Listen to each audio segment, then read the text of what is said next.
Je suis toute puissante. Non mais tu dois te demander pour quelle raison fait-elle ça? Eh bien je vais t'expliquer tout de suite. Une de mes clientes m'a dit « Sarah, j'en ai marre de ces petits chefs qui ne sont pas compétents, qui écrasent les autres et qui ont peur de se faire dépasser et qu'on leur pique leur place. » Est-ce que tu te reconnais à travers ça? Je sais que lorsque j'étais en entreprise, j'ai ressenti aussi ce que disait ma cliente.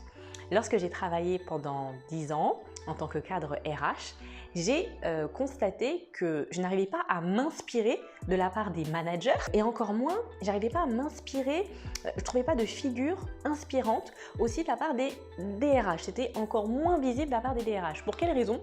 Parce que j'avais l'impression finalement que ces personnes, les cadres haut placés dans les ressources humaines, étaient payés pour détruire la vie des autres. Ça va te choquer ce que je veux dire, mais c'est clairement ce que je ressentais et c'est pour ça que j'avais vraiment un profond mal-être dans mon job. Je me disais, mais mince, à quel système je contribue?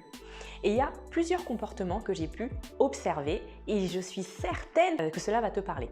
Première chose, j'ai remarqué que lorsque des personnes lambda, cadres ou non cadres, évoluaient vers un poste de manager, avaient tendance à être distants et à rester qu'avec les managers. C'est comme s'il y avait des grandes personnes et des petites personnes.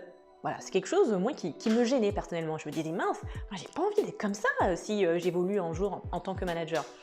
Deuxième chose, j'ai remarqué aussi que plus les personnes évoluaient dans la hiérarchie, elles avaient tendance à mentir, à avoir cette langue de bois.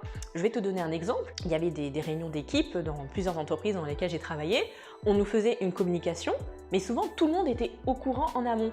Par exemple, oui, tel manager est passé directeur, ok, et finalement tout le monde savait ça, mais on devait faire semblant, comme si personne ne savait. Je trouvais ça complètement absurde. Et dernière chose aussi, dernier élément que j'ai remarqué, c'est que bien souvent, alors tu vois, tu vas te dire, c'est pas une vérité absolue, mais j'ai souvent vu ça dans les entreprises dans lesquelles j'ai travaillé, eh bien, avaient tendance à mépriser les plus faibles.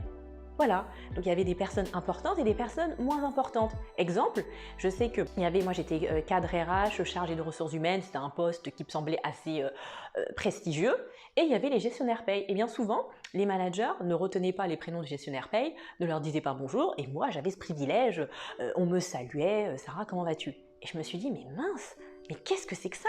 Mais hors de question que je devienne comme ça. Et sache qu'il y a Dasher Katner qui a parlé d'un concept qui m'a vraiment marqué. Ça s'appelle le paradoxe du pouvoir.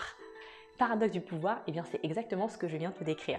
Ce professeur qui a écrit un article dans la Harvard Business Review dit que les personnes, lorsqu'elles ont tendance à évoluer, d'avoir un poste à responsabilité, une grosse équipe, etc., elles avaient tendance à avoir des comportements plus corrompus, comportements immoraux, à couper la parole aux autres, et je te passe les détails. Et finalement, selon cette personne, et je suis entièrement d'accord avec lui, lorsque j'ai vu ça, je me suis dit, mais c'est exactement ce que j'ai vu en entreprise. Eh bien, lui, les vrais leaders, selon Dasher Katner, eh bien, devraient être humbles. Il s'appuie d'un livre de Simon Sinek qui dit que les vrais leaders devraient être humbles. Et il y a 3 comportements à mettre en place pour être un leader inspirant. Première chose, il dit qu'il est préférable d'être généreux. Oui, généreux. Être généreux, ça va se manifester par une contribution financière. C'est apprécier le travail de tes équipes et te dire, ok, eh bien cela va se manifester peut-être par une augmentation salariale en lien avec ce qu'ils font de bien. Deuxième chose, eh bien, c'est d'être reconnaissant. C'est de savoir apprécier le travail de l'autre et ne pas dire « oui, c'est pas de la flatterie », mais vraiment apprécier avec le cœur et d'être vraiment reconnaissant et de se dire « cette personne, elle fait du bon travail et j'apprécie cela ». Est-ce que tu vois souvent ça en entreprise? Moi, personnellement, je n'ai pas beaucoup vu cela. Et dernière chose, eh bien, c'est d'être empathique.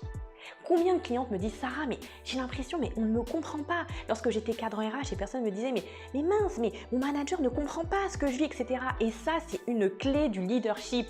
Comprendre l'autre, écouter même avant d'être compris.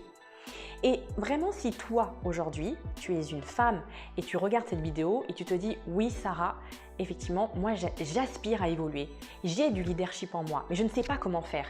Si tu es comme moi aussi il y a quelques années, tu n'arrives pas à t'identifier à travers les managers que tu vois en entreprise.